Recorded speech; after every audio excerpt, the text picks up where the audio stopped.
So this is a single drawer wardrobe. So it's an organizer. So you have these two shelves on the bottom. You have this shelf, which goes right here on top. So you could screw it in and run it across. But it also has, those are the rods. These in the back, which these are pretty cool because they just lock into place. So you screw them in right here for extra support. And this one I'm gonna put on this side over here. But yeah, I just wanted to show you, this is really nice. It saves you a lot of space. It has little cubbies, 4 little cubbies, a space on the bottom so you can put shoes or anything you want below.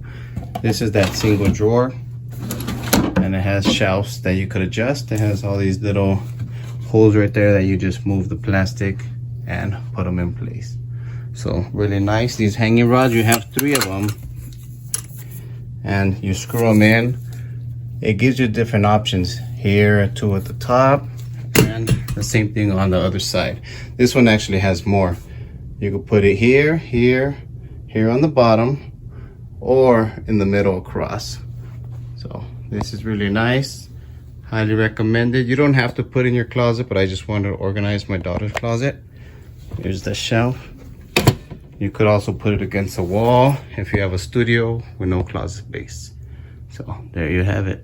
So here's the final result. What I ended up doing is taking off this top piece and putting it by itself, so it's its own shelves. And you can see the rest of it over here. The shelf, I decided just to put it on top of here. And then we still have those 2 little shelves for the shoes, those 4 cubbies, and it looks great. Really happy with this. Like I said, 2 pieces. I got the piece that goes up here and put it right over there. So highly recommend this, and there it is.